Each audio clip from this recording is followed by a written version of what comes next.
Story title, Daughters of the Burnt Village. The village had once been a place of laughter, where children played by the river, and the men would return from the forest with fresh game. Now, it was silent, the smell of smoke and death thick in the air. Fires had swept through the homes, leaving only blackened ash and scattered embers. The bodies of those who had resisted lay broken among the ruins. The men who survived were either too weak or taken to the forest, forced to work for the rubber quotas demanded by the white men who had claimed the land.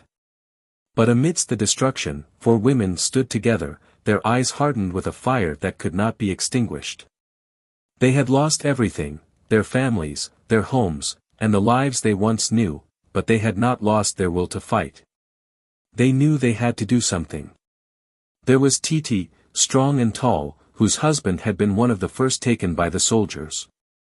She had watched as they dragged him away, the last sight of him was his eyes pleading for her to protect their children. Beside her was Sephu, a healer known for her wisdom. She had tended to the wounded after the soldiers came, but she could not heal the deep wounds left by the loss of their men.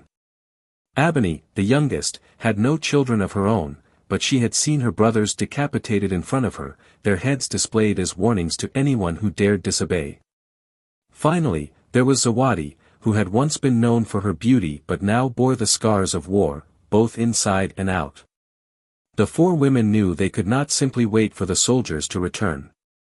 They could not watch as more of their people were taken, beaten, and worked to death to meet the impossible demands of rubber extraction. So they made a pact, standing in the shadow of what remained of their village, they would fight back. They would free their men or die trying. Their first mission was to gather information. Under the cover of night, Titi and Abani slipped into the nearby forest where the men were being held.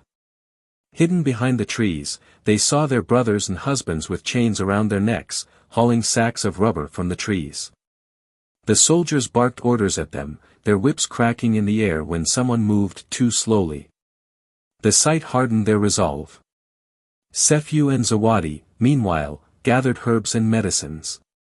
They would need every advantage they could muster if they were to stand any chance against the soldiers' guns. Sephu, with her knowledge of the forest, concocted poisons and remedies to strengthen them and weaken their enemies.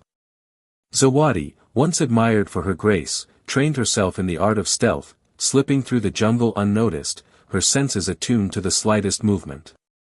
They knew they could not face the soldiers directly. The men had guns, horses, and numbers.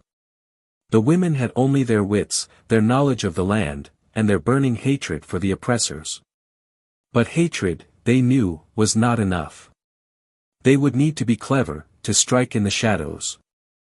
The opportunity came when a caravan of soldiers arrived in the village to collect more rubber. The women watched from the trees as the soldiers, confident in their power, dismounted from their horses and began to unload supplies. Titi signaled to Abani, who moved silently through the undergrowth. With quick hands, she cut the straps of their bags, spilling supplies onto the ground. The soldiers, distracted by the mess, didn't notice as Zawadi slipped among them, scattering Sephu's poison into their water supplies.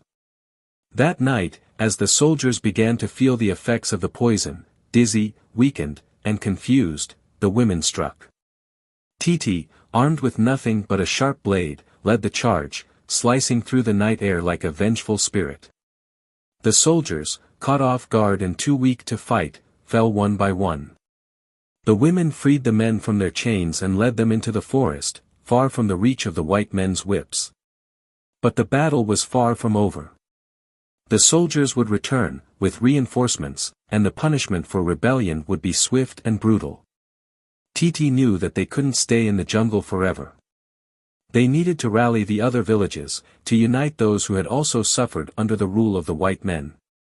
As they moved deeper into the jungle, Sephu tended to the wounds of the freed men, her hands steady despite the chaos around her.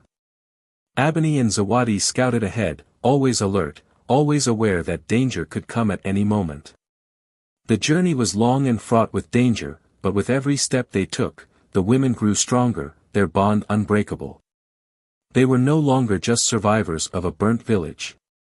They were warriors, and they would fight until their land was free from the grip of the men who sought